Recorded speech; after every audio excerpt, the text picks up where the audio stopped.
हमको पढ़ना है इंडियन पॉलिटी, भारत की राज्य व्यवस्था, मतलब भारत को चलाने के लिए जो जो व्यवस्था अपनाई गई, राष्ट्रपति, प्रधानमंत्री, राज्यपाल, राज्य बनाए गए, नागरिक बनाए गए, इन तमाम चीजों के बारे में हमको पढ़ना है।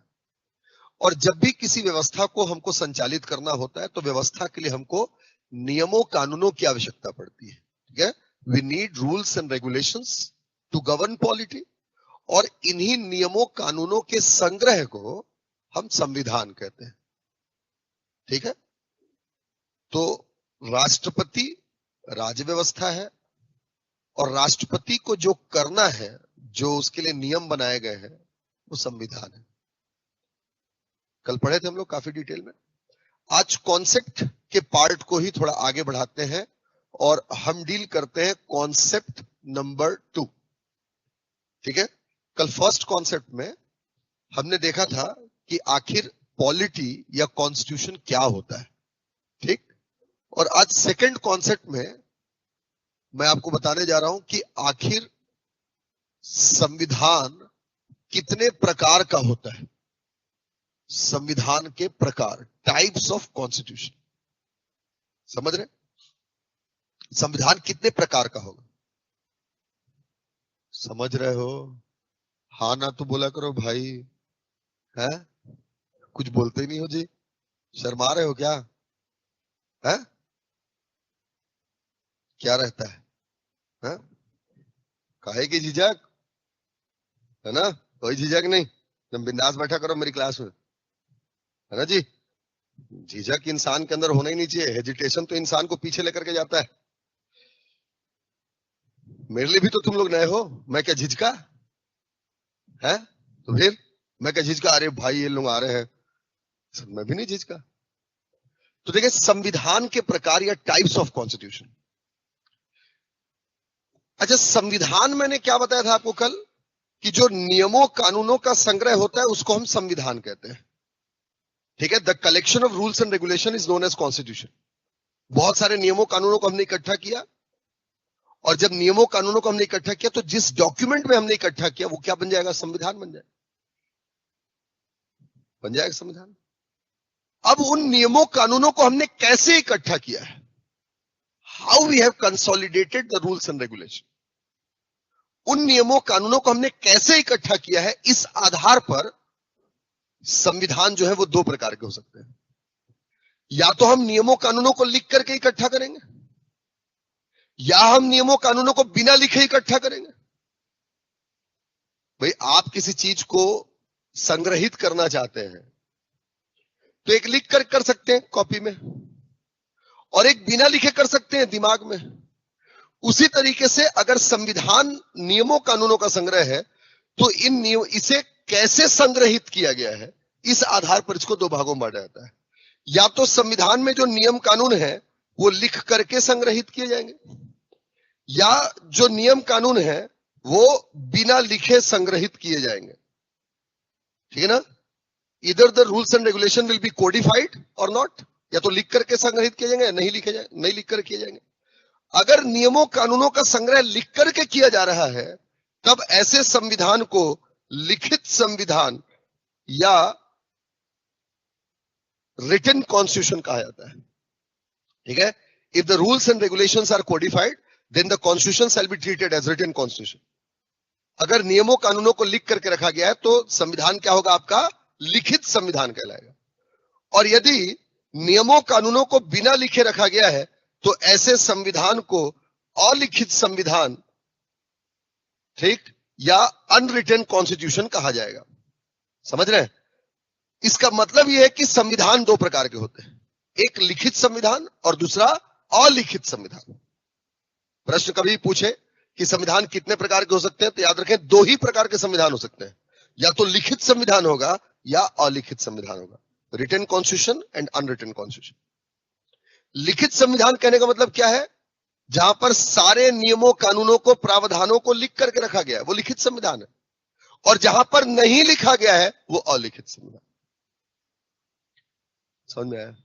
अच्छा एक बात बताओ, जब बात कर रहे हैं हम लिखित की तो समझ में आ रहा है हर चीज लिखा हुआ है, लेकिन जब हम बात कर रहे हैं अलिखित की और हम कह रहे हैं कुछ भी नहीं लिखा हुआ है, तो फिर कैसे वो देश चलेगा? भाई किसी के दिमाग में तो कुछ भी हो सकता है ना। हाँ जी, तुम्हारे दिमाग में क्या चल रहा है, तुम्हारे दिमाग में क्या चल रहा है, मेरे दिमाग में क्या। भाई अलिखित मतलब नथिंग इज रिटन, हर चीज हमारे दिमाग में। तो जब हमारे दिमाग में है, तो सबके दिमाग में तो अलग अलग चीजें हो सकती हैं, तो देश कैसे चलेगा? अलग अलग दिमाग से थोड़ी चलेगा देश। तो अलिखित कहने का मतलब क्या है? क्या होना चाहिए?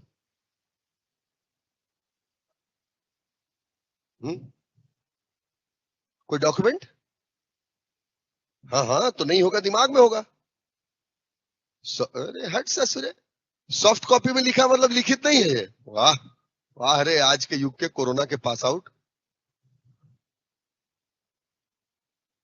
ऐसा मैं जो पूछना चाह रहा हूं, वो प्रश्न आपके मन से आना चाहिए, आपको मुझसे पूछना चाहिए। भाई मैं ये कह रहा हूं कि जैसे संविधान लिख दिया गया हमारा, कॉन्स्टिट्यूशन लिखा हुआ है अगर किसी देश का, तो जो लिखा है उस हिसाब से चल रहा है देश। लेकिन जब हम बात कर रहे हैं अनरिटन कॉन्स्टिट्यूशन की, जहां कुछ लिखा हुआ नहीं है, तो देश कैसे चलता होगा? अनरिटन का मतलब क्या है, क्या होना चाहिए वहां पर?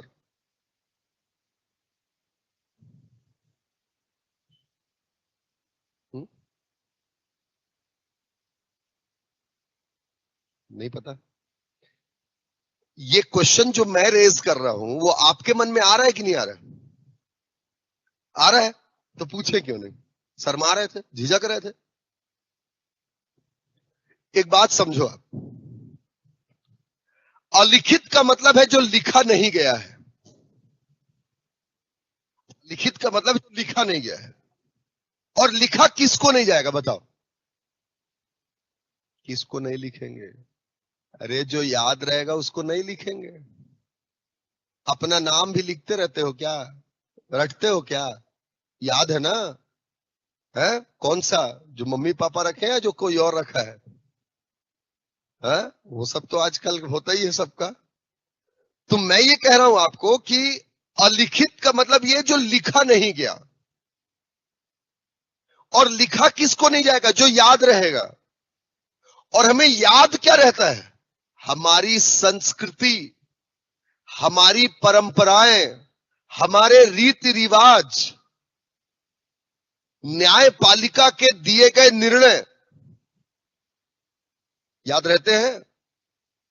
तो जो देश अलिखित संविधान वाला देश है, इसका मतलब ये है कि उस देश में जो उस देश की परंपराएं होंगी, ट्रेडिशंस, ठीक, उस देश के जो रीति रिवाज होंगे, कस्टम्स, समझ रहे हैं, उस देश की जो संस्कृति होगी, कल्चर, और उस देश में न्यायपालिका के दिए गए निर्णय,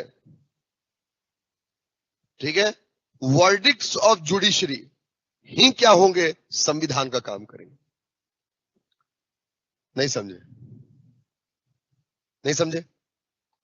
मतलब उस देश में, या वो देश जो होगा, उस देश की परंपरा, उस देश की संस्कृति के हिसाब से चलेगा वो देश, जहां अलिखित संविधान हो। और याद रखें, विश्व में जो सबसे पहली बार संविधान बना, the first ever constitution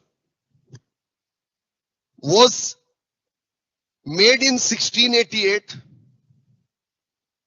at Britain. विश्व में सबसे पहला संविधान जो बना वो 1688 में बना, और विश्व का पहला देश जिसने संविधान अपनाया वो ब्रिटेन है, 1688 में। 1688 में ब्रिटेन विश्व का पहला देश बना जिसने संविधान को अपनाया। समझ रहे हैं? और जब विश्व का पहला देश बना जिसने संविधान को अपनाया, और ये जो संविधान अपनाया गया वो अलिखित संविधान था, अनरिटन था। मेरी बात समझ रहे हैं? जो संविधान अपनाया गया वो अलिखित संविधान था। याद रखें, विश्व का पहला संविधान ब्रिटेन में आया, 1688 में आया, और ब्रिटेन का संविधान कैसा है? अलिखित, अनरिटन।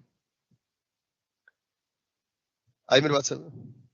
इसका मतलब यह है कि ब्रिटेन को, या ब्रिटेन के संचालन के लिए, शासन को चलाने के लिए अलग से कोई संविधान नहीं है। ब्रिटेन की परंपराएं, वहां की संस्कृति, वहां के रीति रिवाज और वहां के न्यायपालिका के दिए गए निर्णय, वर्डिक्ट्स ऑफ जुडिशरी जो है, उन्हीं के आधार पर देश चलता है। नहीं आया समझ में? और इसके बाद विश्व के कई देशों ने संविधान को लिखा। So many nations had written the constitution after Britain. उसके बाद बहुत सारे देशों ने संविधान लिखा। अच्छा, एक बात और समझने वाली बात है कि जिस देश में परंपराएं, रीति रिवाज ही कानून का काम करें, वो अलिखित संविधान वाला देश है। लेकिन जिस देश में नियमों कानूनों को लिखा जाए, वो लिखित संविधान वाला देश है। तो लिखित की जरूरत क्या है और कब लिखित संविधान आएगा? सोचो, लिखित संविधान तब आएगा या उस देश में जरूरत होगी जिस देश की परंपराएं इतनी विकसित ना हो, मैच्योर ना हो, ट्रेडिशंस इतने मैच्योर ना हो, कस्टम्स इतने मैच्योर ना हो। समझ रहे हैं? जहां पर परंपराएं, रीति रिवाज इतनी परिपक्व नहीं है, मैच्योर नहीं है, तो वहां पर लिखना पड़ेगा। गलत परंपराएं अगर चलती हैं तो उसको हटा करके अच्छी परंपरा लाने के लिए लिखना पड़ेगा। तो आप देखें, ब्रिटेन कभी गुलाम नहीं रहा। Britain is never been a dominion, कभी भी वो गुलाम नहीं रहा। और जब ब्रिटेन कभी भी गुलाम नहीं रहा है, वो परिपक्व था, मैच्योर था, उसके ट्रेडिशंस मैच्योर थे, इसलिए उसको लिखने की जरूरत नहीं पड़ी। उसके ट्रेडिशंस, उसके कस्टम्स, परंपराएं, रीति रिवाज ही क्या काम करती हैं? आपका कानून का काम करती। आया नहीं आया समझ में? इसके बाद के देशों में अगर आप देखोगे तो संविधान लिखना पड़ेगा। याद रखें, विश्व में सबसे पहली बार, देखें ध्यान समझना, विश्व में दूसरी बार संविधान अपनाने वाला देश अमेरिका है। लेकिन अमेरिका ने संविधान लिखा इस तरीके से, विश्व में लिखित संविधान वाला पहला देश है। और अमेरिका ने संविधान लिखा था, अमेरिका में संविधान लागू हुआ था 1789 में। मेरी बात समझ में आई? तो अमेरिका ने क्यों लिखा? क्योंकि अमेरिका गुलाम था ब्रिटेन का। तो जो गुलाम है वो उसकी परंपराएं, उसकी संस्कृतियां इतनी मैच्योर नहीं हो पाएंगी। So they need to write the constitution and they had written the first and implemented in 1789। मेरी बात समझ रहे हैं? 1789 में इन्होंने अपना संविधान लागू किया, अमेरिका ने।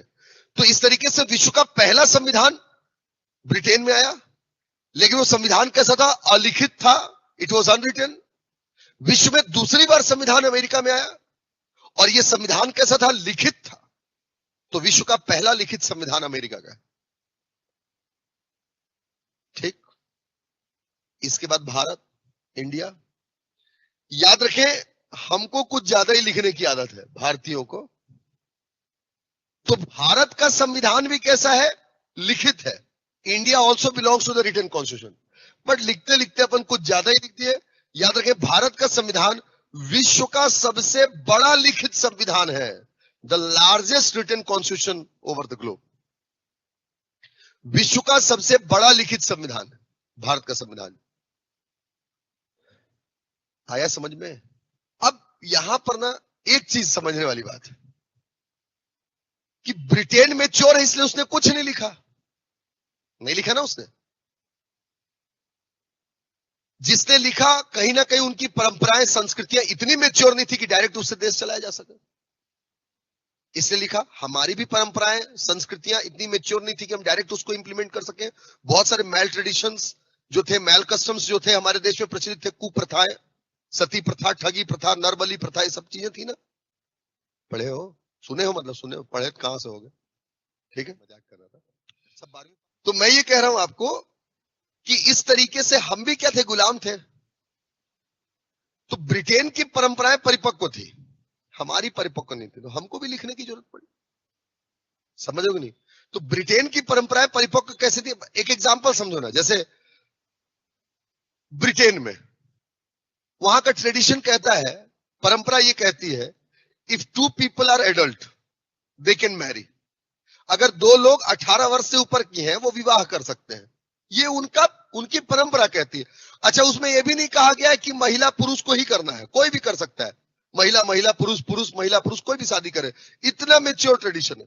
हमारे यहां देखो क्या था, पहले तो महिला पुरुष में ही होना चाहिए, एक। दूसरा, एक धर्म एक जाति, तमाम प्रकार के ऑब्लिगेशन है हमारे ऊपर, समझ में बात। तो हमको लिखने की जरूरत पड़ी, क्योंकि हमारे यहां 18 एंड एबव जो है अपनी मर्जी से नहीं कर सकते, मतलब परंपराओं के हिसाब से। तो हमारे कॉन्स्टिट्यूशन में फिर लिखा गया कि भाई 18 साल से ऊपर के अगर कोई व्यक्ति है, महिला और पुरुष है, तो वो दो लोग परिणय सूत्र में बन सकते हैं, शादी विवाह कर सकते हैं। धर्म और जाति के आधार पर भेद नहीं किया जाएगा। बस एक ही चीज है, हमारे संविधान के अनुसार समगोत्रीय विवाह को अनुमति नहीं मिली। समगोत्रीय समझते हो, एक ही गोत्र में, गोत्र होता है ना, समझते हो ना, तो एक गोत्र में नहीं कर सकते, भाई बहन मान लिए जाते हैं, तो एक गोत्र में विवाह नहीं हो सकता। तो हमारी परंपरा इतनी विकसित नहीं थी, इसलिए हमको लिखने की जरूरत पड़ी। समझ में आया? तो ये इस तरीके से आपका होता है। कॉन्सेप्ट समझ में आया? लिखित संविधान क्या होता है, अलिखित संविधान क्या होता है, अलिखित संविधान किस देश का है, लिखित संविधान भारत का संविधान कैसा है, ये सब क्लियर हुआ सारी चीजें। अब एक कॉन्सेप्ट और आपको समझना है जो मैं कहने जा रहा हूं, इस कोटेशन को बस आप ध्यान से सुने और समझ गए तो आप बताइए मुझे कि आप ये कोटेशन समझ पाएंगे नहीं। याद रखें कि लिखित भी अलिखित हो सकता है। ये कोटेशन समझ पाएगी नहीं, समझ पाए?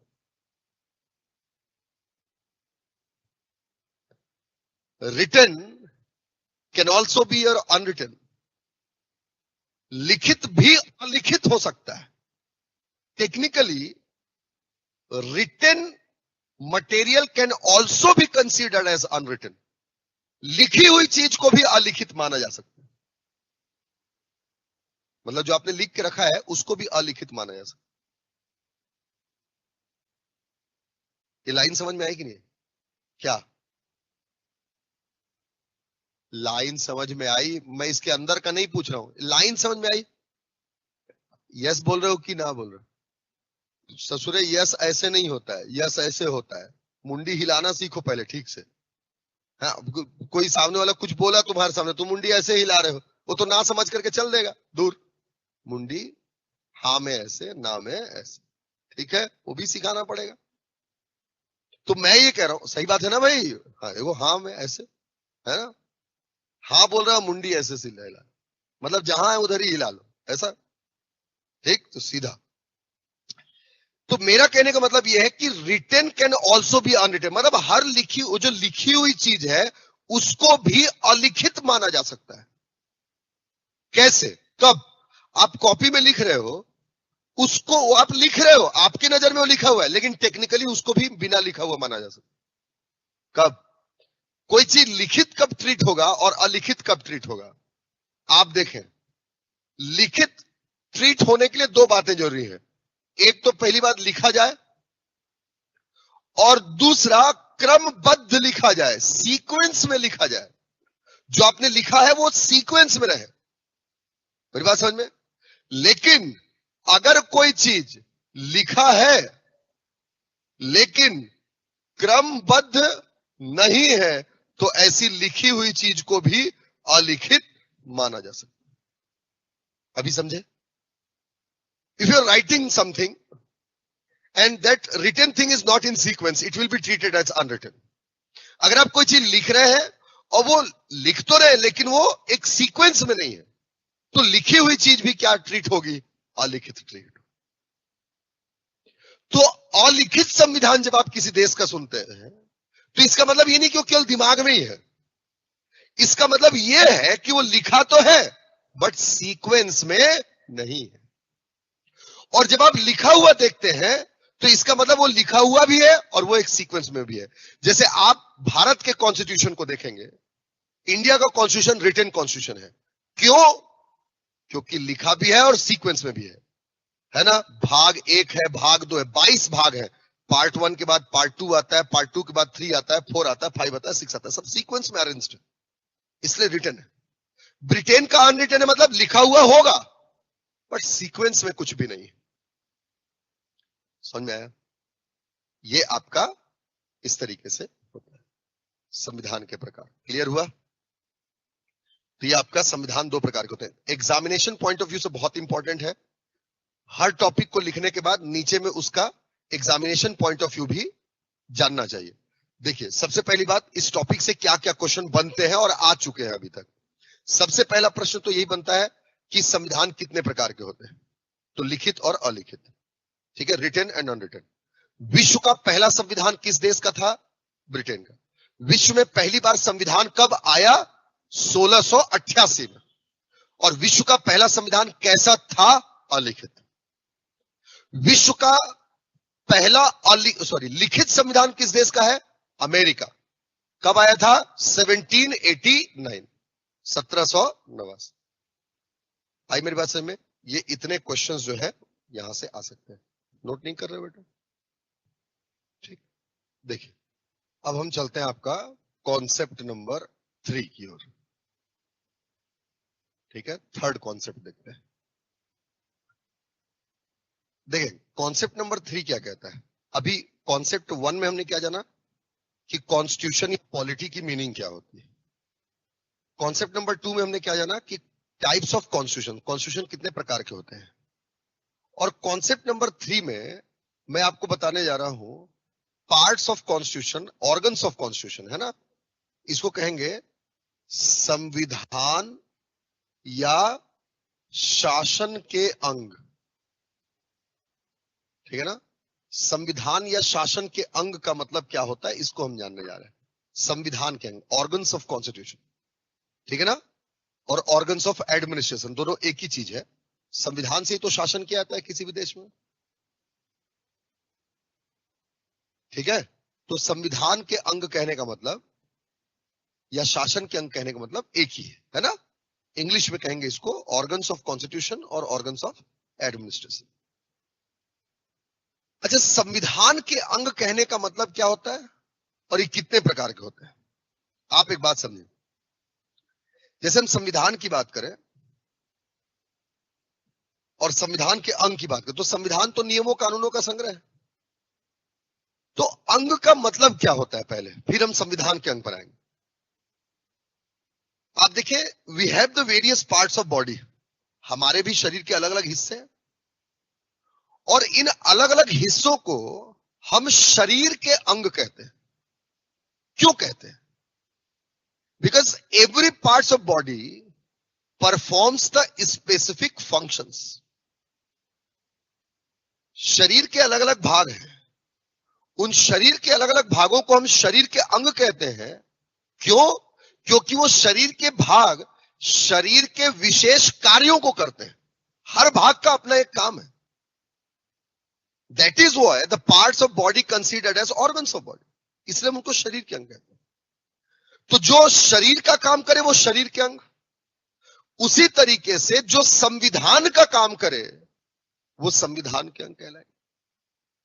इसका मतलब संविधान के अंग कहने का मतलब क्या है? दोज इंस्टीट्यूशंस, वह संस्थाएं जो संविधान के कार्यों को करें, ठीक है, संविधान के कार्य करें, उन्हें हम क्या कहेंगे? संविधान के अंग कहेंगे। ठीक है, those institutions which performs the specific function of the constitution known as organs of the constitution. समझ पाए मेरी बात को? मैंने क्या कहा? अंग का मतलब समझे क्या हुआ? अंग वो जो काम करे। अब आप एक बात समझे, तो संविधान के कितने अंग होते हैं? तो आप एक चीज याद रखें कि जो संविधान का कार्य करे वो संविधान के अंग, और संविधान का कार्य कितना होगा ये कैसे तय होगा? तो भाई देखिए, संविधान नियमों कानूनों का संग्रह है। तो जब नियमों कानूनों का संग्रह तो काम क्या होंगे? एक तो काम होगा नियम कानून बनाना, जब बनेंगे तभी तो संग्रह होगा। दूसरा, जब बन गया तो आचार तो डालेंगे नहीं, उसको लागू करेंगे। तो दूसरा, नियमों कानूनों को कार्यान्वित करना, लागू करना। अब जब लागू कर दिया और कोई तोड़े तो उसे सजा देना। 3 काम होंगे ना, बनाना, लागू करना और सजा देना। चूंकि संविधान के 3 काम होंगे, इसलिए संविधान के अंगों की संख्या 3 होती है। There are 3 organs of the constitution. और 3 काम कौन कौन से होते हैं? सबसे पहला काम होगा इसमें नियम कानून बनाना, मेकिंग ऑफ लेजिस्लेशन। दूसरा काम क्या होगा? जो नियम कानून बन गए, उन नियमों कानूनों को कार्यान्वित करना, मतलब लागू करना, implementation of the rules and regulations. और अगर कोई तोड़े उनको नियमों कानूनों को, तो न्याय प्रदान करना, प्रोवाइडिंग जस्टिस। मेरी बात समझ रहे हैं?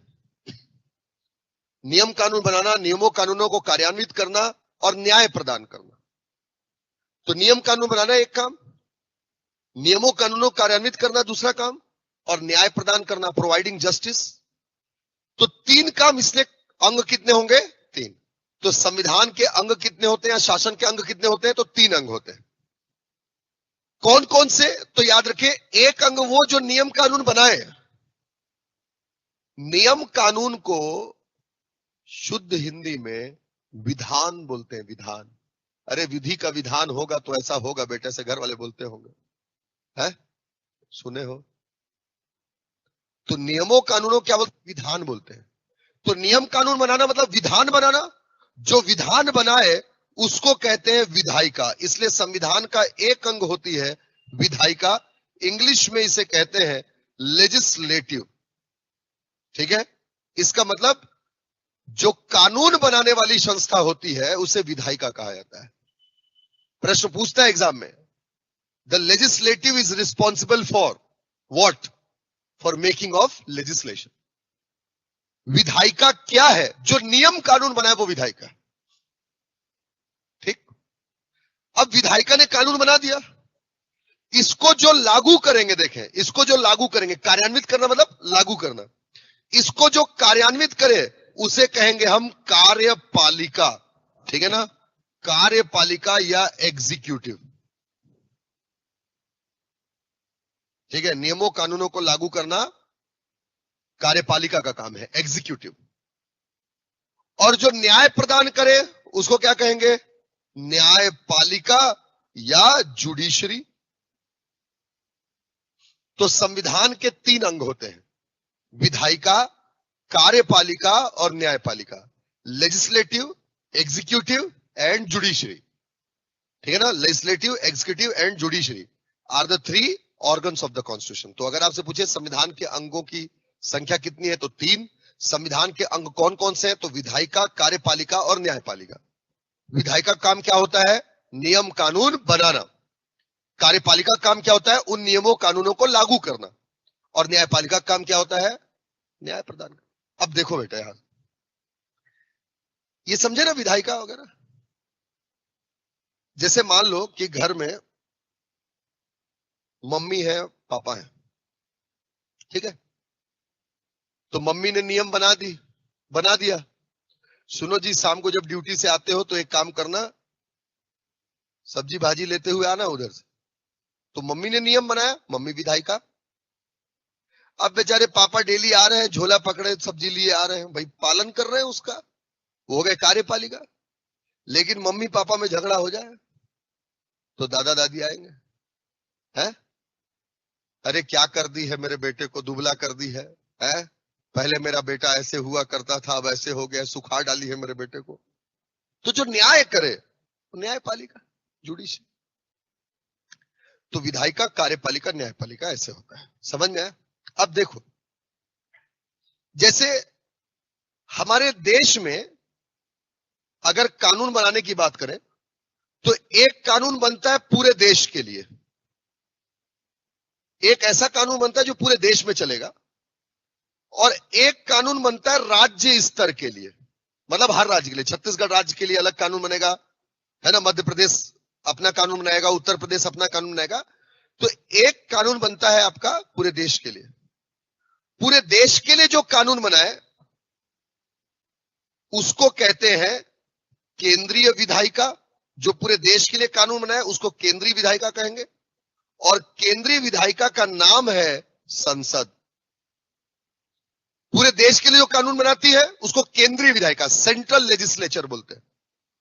और पूरे देश के लिए जो कानून बनाए उस केंद्रीय विधायिका का नाम क्या है? संसद। संसद पूरे देश के लिए कानून बनाती है। तो अगर आपसे पूछे कि संसद क्या है, कार्यपालिका, विधायिका, न्यायपालिका, तो क्या होगी? विधायिका। क्यों होगी? पूरे देश के लिए कानून बनाती इसलिए विधायिका होगी, पूरे देश के लिए बनाती इसलिए केंद्रीय विधायिका। उसी के बाद अगर राज्य, छत्तीसगढ़ की बात करें तो राज्य स्तर पर जो कानून बनाती है उसको कहते हैं राज्य विधायिका, स्टेट लेजिस्लेचर, राज्य की विधायिका कहेंगे। और जैसे केंद्र की विधायिका का नाम संसद है, वैसे राज्य की विधायिका का नाम विधानमंडल होता है। छत्तीसगढ़ विधानमंडल, मध्य प्रदेश विधानमंडल, है ना, छत्तीसगढ़ लेजिस्लेचर, मध्य प्रदेश लेजिस्लेचर, ऐसा।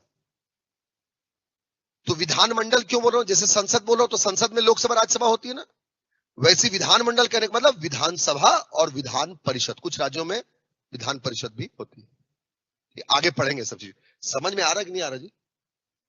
अच्छा, कार्यपालिका में कौन आएंगे? तो याद रखें, कार्यपालिका में सारे मंत्री आते हैं, ऑल द मिनिस्टर्स, ठीक है ना, प्रधानमंत्री से लेकर सब कोई, सारे मंत्री आपका कार्यपालिका में आते हैं।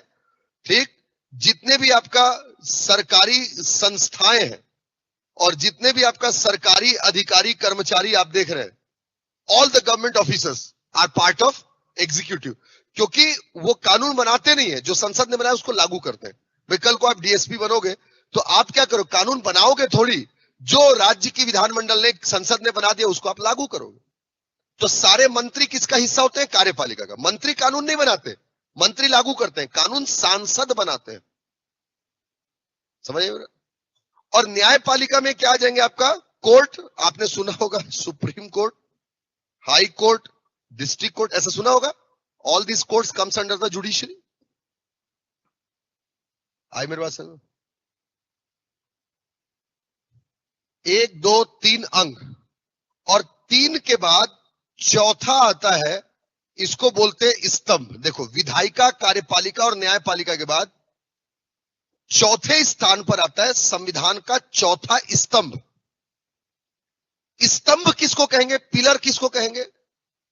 पिलर कहेंगे जो इन तीनों को काम करने के लिए प्रेरित करे। विधायिका को कानून बनाने के लिए प्रेरित करे, इंस्पायर करे, कार्यपालिका को कानून को लागू करने के लिए इंस्पायर करे, न्यायपालिका को न्याय देने के लिए इंस्पायर करे। तो जो संस्था विधायिका, कार्यपालिका को और न्यायपालिका को अपने काम करने के लिए प्रेरित करती है उसको स्तंभ बोलते हैं, पिलर बोलते हैं। और 1, 2, 3 के बाद चौथे नंबर पर आ रहा है, इसलिए वो चौथा स्तंभ कहलाता है। और याद रखें, संविधान के चौथा स्तंभ के रूप में मीडिया को जाना जाता है। मीडिया या प्रेस, ये संविधान का चौथा स्तंभ है। मोस्ट इंपॉर्टेंट क्वेश्चन बेटा, सबसे ज्यादा पूछा जाता है, संविधान का चौथा स्तंभ किसे कहते हैं? तो याद रखें, संविधान का चौथा स्तंभ मीडिया या प्रेस को कहा जाता है। ठीक है, मीडिया और press is the fourth pillar of the constitution. Media किसी बात को उछाल दे तो कानून भी बनाना पड़ता है, लागू भी करना पड़ता है, न्यायपालिका को न्याय भी देना पड़ता है। सो बेसिकली मीडिया और press influence all these 3 organs. So media or press considered as the 4th pillar of the constitution. याद रखें, संविधान के अंगों की संख्या 3 और संविधान का चौथा स्तंभ किसको कहते हैं? तो मीडिया या प्रेस को कहा है। समझ में आया? ये आपका कॉन्सेप्ट नंबर 3 क्लोज। इस पर क्वेश्चन पूछता है, एक तो मैच द फॉलोइंग सही जोड़ी बनाने दे सकता है, इधर अंग लिख देगा, विधायिका, कार्यपालिका, न्यायपालिका, और इधर उनके काम लिख देगा, मैच करना होगा। दूसरा आपसे पूछ सकता है, निम्न में से कौन सा विधायिका का उदाहरण है ना? तो जैसे संसद, राज्य की विधानसभाएं, ये सब क्या है? आपका विधायिका का उदाहरण है, क्योंकि कानून बनाते हैं। ऐसे पूछ सकता है। संविधान का चौथा स्तंभ किसे कहा जाता है? मीडिया या प्रेस को। ऐसा प्रश्न जो है इस पर पूछा जाता है, सबसे ज्यादा यही प्रश्न पूछा जाता है। और संविधान या शासन के कितने अंग होते हैं? तो 3। ये क्वेश्चन जो है इस पर पूछा जाता है। ठीक है, आज के लिए इतना ही, बाकी अपन पढ़ेंगे कल, है ना? अभी टेस्ट है।